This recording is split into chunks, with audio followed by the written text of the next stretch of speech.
Bonjour à tous et bienvenue dans cette première vidéo lecture manga de 2022. Alors cette vidéo elle sera composée de deux mangas qui datent de décembre 2021, pardon pas 2022, mais je vous en avais jamais parlé donc je vais vous en parler aujourd'hui pour rattraper un petit peu la chose et après je vous parlerai des lectures que j'ai effectuées en ce début de mois de janvier 2022.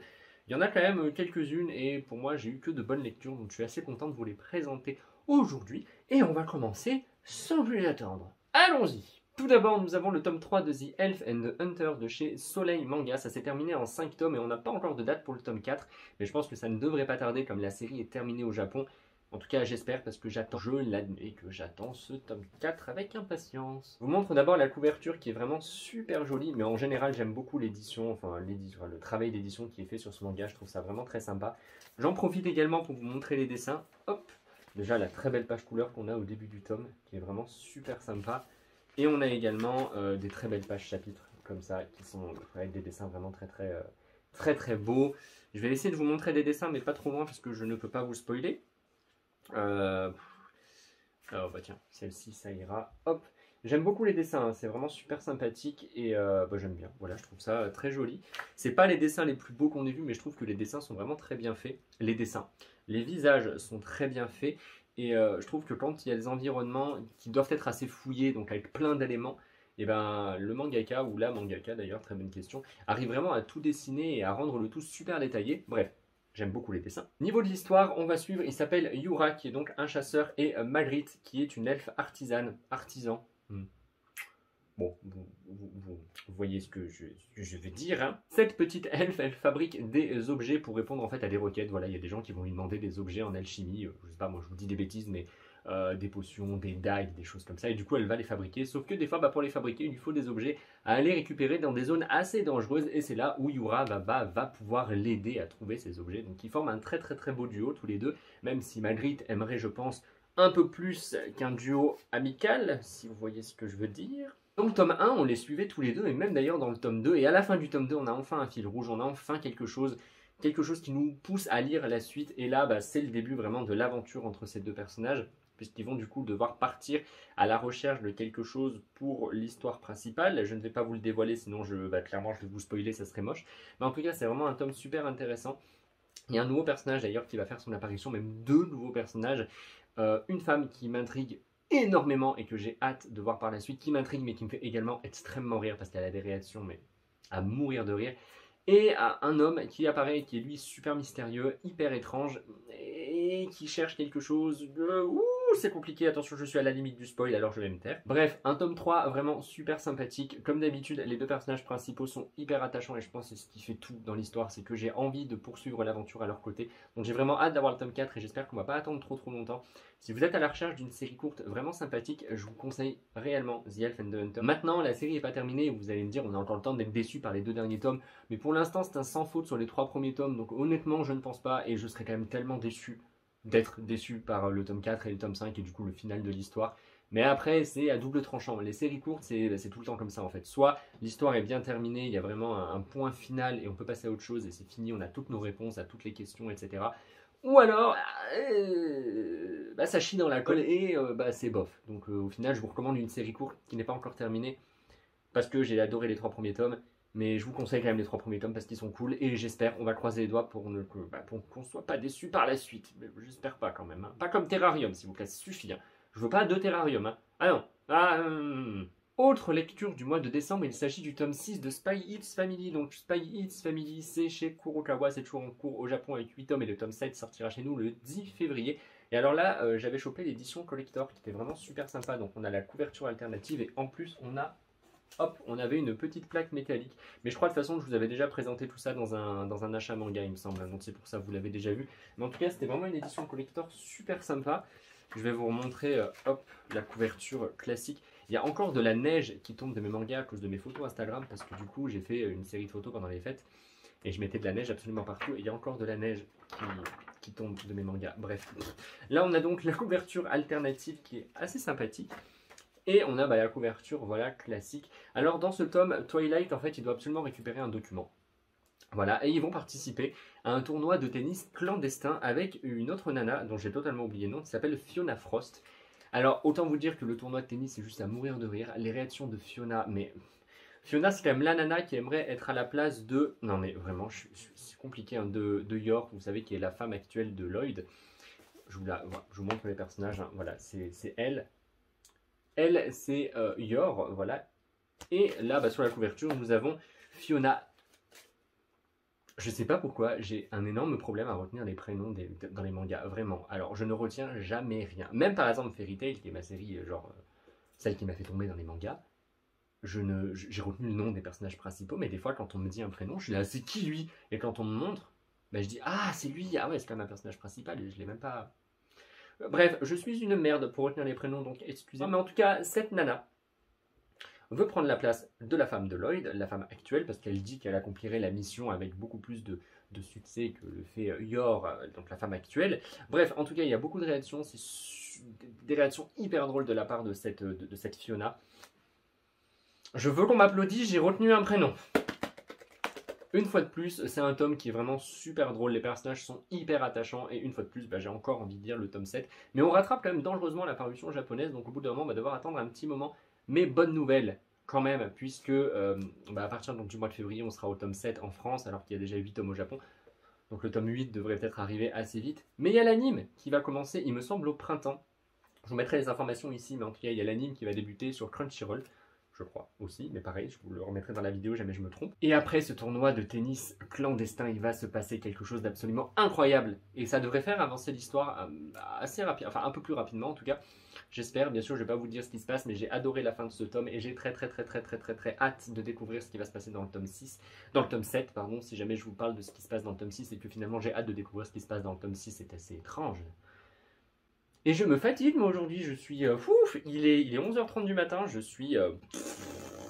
Très bon tome, j'ai beaucoup apprécié ma lecture, j'aime beaucoup Spy X Family, c'est très drôle, c'est très léger, c'est très sympa.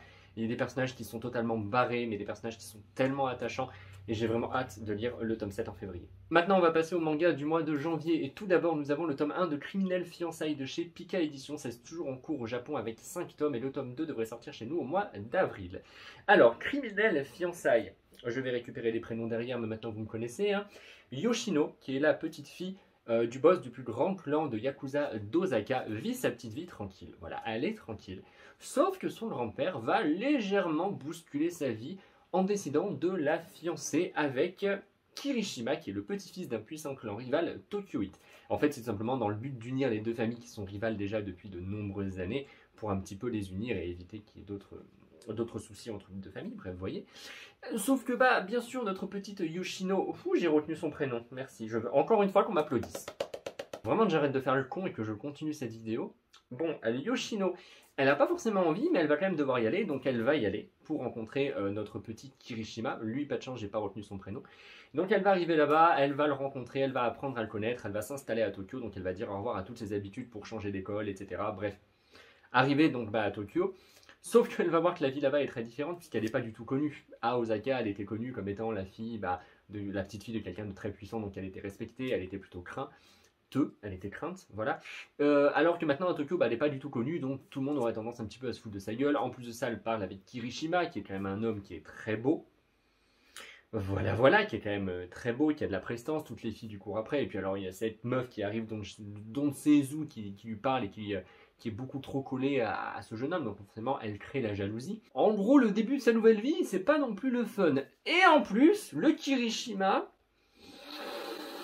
c'est pas l'homme le plus sympa du monde. J'en dirai pas plus, mais derrière son petit sourire, il cache une personnalité un peu détraquée en fait, parce que clairement les personnages sont tellement barrés dans ce manga, que ce soit elle ou lui, ils ont clairement un pet au casque. Les deux, ils sont malades et déjantés, mais je vous laisserai découvrir ça en lisant ce premier tome s'il vous intéresse. Mais en tout cas, c'est vraiment une histoire qui m'a l'air hyper drôle. Par contre, je me pose la question quand même de la durée. Là, ce tome 1 était très efficace, je pense que ça va encore marcher sur quelques tomes, mais au bout d'un moment, ça risque de devenir un peu lassant. Je ne sais pas trop comment le ou la mangaka va pouvoir nous faire lire la série, nous donner envie de lire la suite en tout cas. Mais on verra pour l'instant, j'achèterai le tome 2 quand il sortira en avril et je vous en reparlerai. Mais pour l'instant, ce tome 1, j'ai vraiment beaucoup aimé. C'est très drôle, c'est très barré. Il y a quelques scènes un petit peu de violence, mais ça va. Un petit peu de mal avec les dessins. Les dessins sont très triangulaires.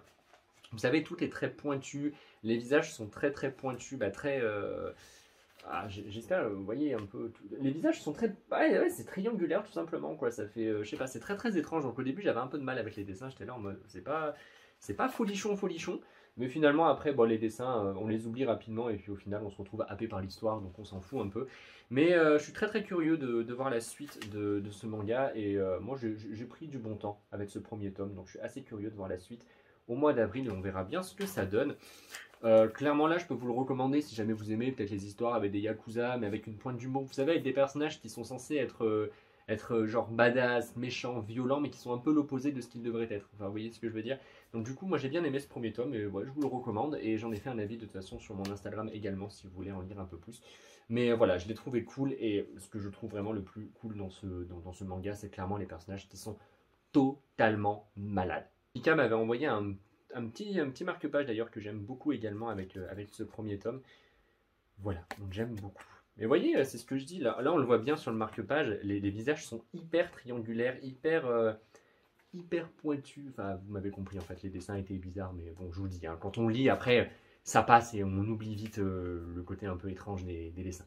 Hop là, je vous remonte quand même les dessins de Spy X Family parce que je ne vous les ai pas montrés.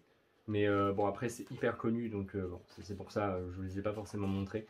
Mais voilà, je vous les montre quand même. Moi, j'aime beaucoup les dessins, ils sont super sympas. Voilà, pour Spy X Family. Début janvier, j'ai craqué pour une nouveauté. Il s'agit de Manchuria Opium Squad de chez Vega Dupuis. C'est toujours en cours avec 6 tomes au Japon et le prochain tome sortira au mois de mars. Alors, qu'est-ce que c'est, de quoi ça parle? En fait, on va suivre Isamu Higata qui est parti à la guerre, sauf qu'à la guerre, il y a eu un petit souci. Il a perdu l'usage de son œil droit, il me semble, oui, c'est ça.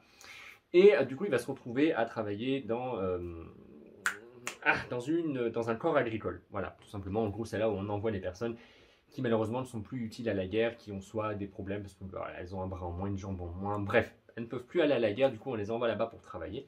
Et dans ce corps agricole, notre petit Isamu va tomber sur des fleurs de pavot. Et les fleurs de pavot, ça sert à fabriquer de l'opium. Et l'opium, ça permet vraiment de gagner pas mal d'argent. Notre Isamu, malheureusement, sa mère a attrapé la peste, donc elle est malade, et pour la soigner, il faudrait qu'il ait de l'argent pour acheter des médicaments. Et il va donc décider de se lancer dans la culture de fleurs de pavot. Non. Non, voilà, je suis obligé de vous reprendre parce que je suis actuellement en train de faire le montage de la vidéo. Et en fait, je me suis rendu compte que je disais des conneries. En fait, il va pas du tout se mettre à cultiver de l'opium, mais en fait, il va simplement fabriquer de l'opium à partir des fleurs de pavot, en fait. C'est tout, il va pas faire des plantations de pavot pour ensuite faire de l'opium, il va juste faire de l'opium. Voilà, maintenant que vous avez la vérité, et vous pouvez reprendre la suite de la vidéo et moi je vous laisse tranquille. Voilà, bisous. Pour créer de l'opium et en plus la vendre à des clans extrêmement puissants.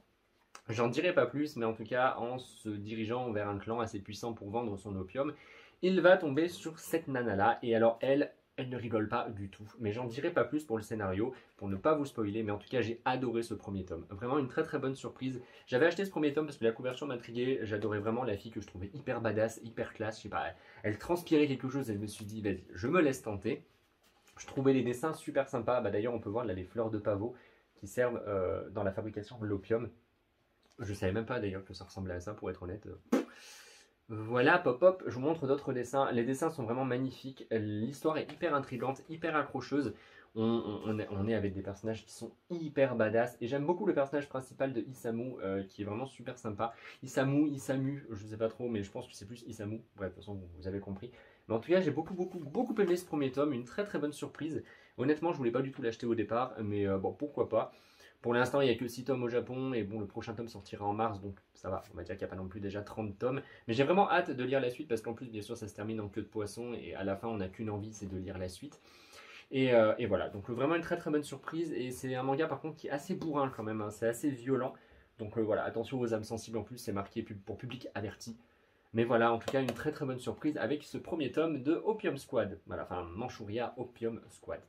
Avant-dernier manga, il s'agit de Denjin N de chez Pika. Ça s'est terminé en 4 tomes et le tome 3 sortira chez nous au mois de mars. Donc normalement, on devrait avoir la fin en avril, en mai, normalement, si tout va bien. Denjin N, j'avais déjà beaucoup aimé le premier tome. En fait, l'histoire, on va suivre un loser dont j'ai oublié le prénom, mais vous avez l'habitude. Ce loser, il va malheureusement mourir dans un accident dramatique, mais quand même assez drôle quand même. Voilà, il va mourir d'une manière assez stupide. Et en fait, il va avoir la capacité de pouvoir contrôler toutes les choses électriques. Voilà, donc c'est-à-dire qu'il pourra apparaître sur un écran de télé dans les quartiers, vous savez, de Tokyo à Shibuya. Là, il pourra apparaître sur les écrans de télé. Il pourra apparaître sur votre télé également, mais il pourra également changer les feux rouges dans la rue. Il pourra également faire exploser des choses. Bref, il peut vraiment contrôler tout ce qui est électrique et du coup, ça devient un danger. Pourquoi? Parce qu'en fait, il soutient une nana. Cette fille, elle appartient à un groupe d'idoles qui n'est pas vraiment connu. Et lui, ce qu'il veut, c'est soutenir cette meuf et l'envoyer au sommet avec son groupe et du coup lui faire connaître la gloire absolument immense. Et alors pour ça, il sera prêt à tuer toutes les personnes qui vont se mettre sur la route de cette fille. Mais vraiment, tout le monde, hein, tout le monde. Genre, un mec va dire « Ah, c'est qui cette meuf? Elle est nulle, elle chante mal. » Bam! Il va l'assassiner. Et il va faire ça avec tellement de gens. Il va y avoir, mais une série de meurtres à Tokyo absolument catastrophique. Et ce que j'avais adoré dans le tome 1, bah, c'est que la police s'en mêle assez rapidement. Et là, j'ai beaucoup aimé, puisqu'en plus de ça, dans la police, il y a deux personnages qui m'ont vraiment fait penser au personnage de Elle dans Death Note. Alors, c'est pas aussi poussé et pas aussi bien écrit que Elle dans Death Note, mais quand même, ça m'a réellement fait penser à ce personnage-là. Et alors, ce tome 2, ça avance vraiment très très très très vite, et c'est ça que j'ai beaucoup aimé. En fait, on prend pas de temps dans le scénario, il n'y a pas de pause, tout s'enchaîne très vite, et j'ai adoré ce tome 2, qui est pour moi encore meilleur que le tome 1. On perd un petit peu quand même le côté brutal du tome 1. Le tome 1 était quand même sacrément violent. Le tome 2 l'est aussi, mais un petit peu moins. Il y a moins de scènes violentes et frappantes que dans le premier tome. Mais par contre, l'histoire avance vraiment à grands pas et j'ai adoré. Là, j'ai qu'une hâte vraiment, c'est d'avoir le tome 3. Et là, Denjin N, pour moi, c'est vraiment une excellente série pour l'instant. On va même sur un coup de cœur, mais j'attends quand même de voir la fin de la série pour voir comment ça va se conclure. Parce que ce genre de série un peu surnaturelle, etc., des fois, c'est conclu de manière un petit peu bancale et on n'a pas trop de réponses. Donc, je vais d'abord attendre le tome 4, mais pour l'instant, ces deux premiers tomes, j'ai adoré. Les dessins sont vraiment très très très beaux. Et vraiment, c'est génial. Voilà, il y a beaucoup de stress, il y a de l'angoisse, et même, vous savez, on pourrait se dire, cette idole, elle a de la chance, parce que du coup, elle a une espèce d'entité qui va l'aider à aller au sommet, elle va pouvoir gagner des milliards, devenir riche, devenir famous et tout. Mais en fait, c'est plutôt tout l'inverse qui va se produire, et j'avoue que j'aimerais pas du tout être à la place de cette nana. Hop, voilà. Mais en tout cas, vraiment un très très très bon tome, et le personnage de, du coup, il s'appelle N. C'est plus facile à retenir pour moi. Il est totalement malade. Il est totalement malade. Mais il se rend compte à un moment quand même que, en effet, il est peut-être allé un petit peu trop loin. Je n'en dirai pas plus. Voilà, là on a le personnage principal donc de N qui maintenant est capable de contrôler tout ce qui est électrique. Mais une très très bonne surprise. J'aime beaucoup le travail qui est fait sur les couvertures. Elles sont super sympas. Et là justement derrière vous avez les deux personnages qui m'ont fait un peu penser à elle dans Death Note. Ils sont... Vous savez, c'est des détectives qui ont pas du tout la même façon de penser que les gens normaux en fait. Et c'est ça qui est génial. Bref, un excellent tome 2 et ça je vous recommande vraiment vraiment cette série si vous voulez quelque chose d'assez bourrin, de violent mais quand même avec un bon scénario. C'est pour vous. Dernier tome, il s'agit de Léviathan. Léviathan, c'est la grosse nouveauté de chez Kiyun. C'est terminé en 3 tomes. On n'a pas encore de date pour le tome 2. J'espère qu'on va l'avoir assez rapidement parce que pour moi, ce tome 1, c'est un vrai coup de cœur. J'ai adoré. Je vous refais très vite l'histoire. En fait, l'histoire, on va suivre des pilleurs d'épaves qui vont entrer dans le Léviathan. Le Léviathan, donc c'est une immense station spatiale qui est à la dérive. Voilà, elle est à la dérive. Du coup, ils vont aller fouiller. Ils vont tomber sur le journal intime d'un collégien et en fait, ils comprennent qu'il s'est passé quelque chose d'assez dramatique dans le Léviathan et ils vont commencer à lire ce journal intime et donc on va être projeté dans le passé. L'histoire va prendre place du coup à l'époque de ce jeune collégien qui s'appelle Kazuma et en fait, on va suivre un petit peu ce qui s'est passé sur le Léviathan. Le souci sur le Léviathan, c'est qu'il y a eu des explosions inconnues à un endroit. Le problème, c'est que du coup, l'oxygène va se faire rare. Et Kazuma et une pote à lui vont surprendre une conversation entre un prof et un robot. Et malheureusement, cette conversation n'était pas très très joyeuse parce que les réserves en oxygène ne seront pas suffisantes jusqu'à l'arrivée des secours. Du coup, les gens vont mourir parce qu'ils n'auront plus d'oxygène, voilà. Sauf qu'il y a une petite cabine de... Attendez, il faut que je retrouve le mot. De cryogénisation qui est nichée en fait au centre du Léviathan.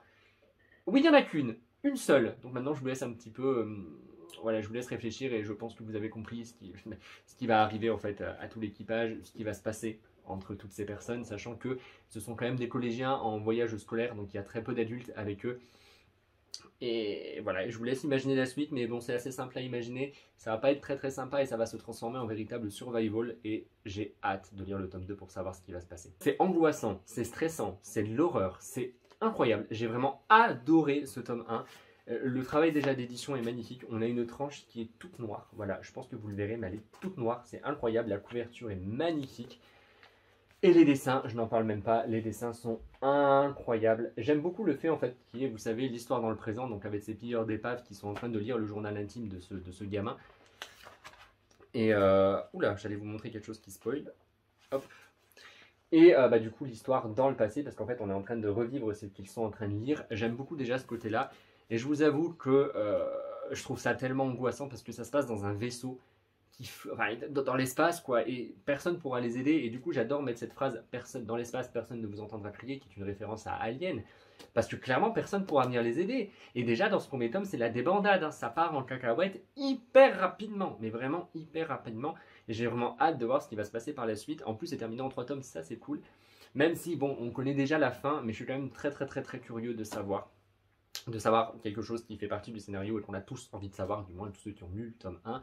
Je commence déjà à me poser des questions et à me dire peut-être, non, c'est pas possible. Donc j'ai vraiment hâte d'en savoir plus, mais pour moi, Léviathan, c'est vraiment super sympa. C'est un bon récit horrifique qui marche vraiment très bien, qui est très efficace. C'est assez violent et je pense que la suite promet d'être encore plus violente. Je vous l'ai dit, hein, c'est stressant, c'est angoissant. On angoisse pour tout le monde et quand on lit ce tome, on se sent étouffé, on se sent mal à l'aise. C'est vraiment trop bien écrit, il y a énormément de détails, les dessins sont magnifiques. Ce que j'ai aussi adoré dans ce tome, ça commence doucement, mais plus on avance, plus ça monte crescendo.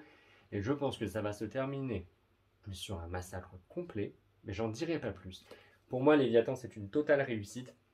Le mangaka a vraiment trop bien géré la chose, et c'est surtout fou en fait à quel point il a réussi à nous étouffer avec son histoire en fait, parce que quand on lit le manga, c'est bizarre mais tout devient sombre autour de nous et on se fait aspirer dans le vaisseau, on a vraiment l'impression en fait d'être avec ses collégiens, d'être avec eux dans le vaisseau et de vivre l'horreur qu'ils sont en train de vivre. Bref, pour moi c'est un vrai coup de cœur, c'est une trop bonne histoire, j'ai vraiment hâte d'avoir le tome 2, j'espère qu'on aura une date assez rapidement et de toute façon je vous en reparlerai et je pense que je donnerai bien sûr mon avis final quand j'aurai lu les 3 tomes et que je pourrai vous faire un retour complet sur Léviathan. Cette vidéo est maintenant terminée, merci beaucoup de l'avoir regardée. Moi je vous retrouve vendredi sur ma chaîne pour un top. J'espère que cette vidéo vous aura plu, n'hésitez pas à liker, à commenter, à partager, à vous abonner.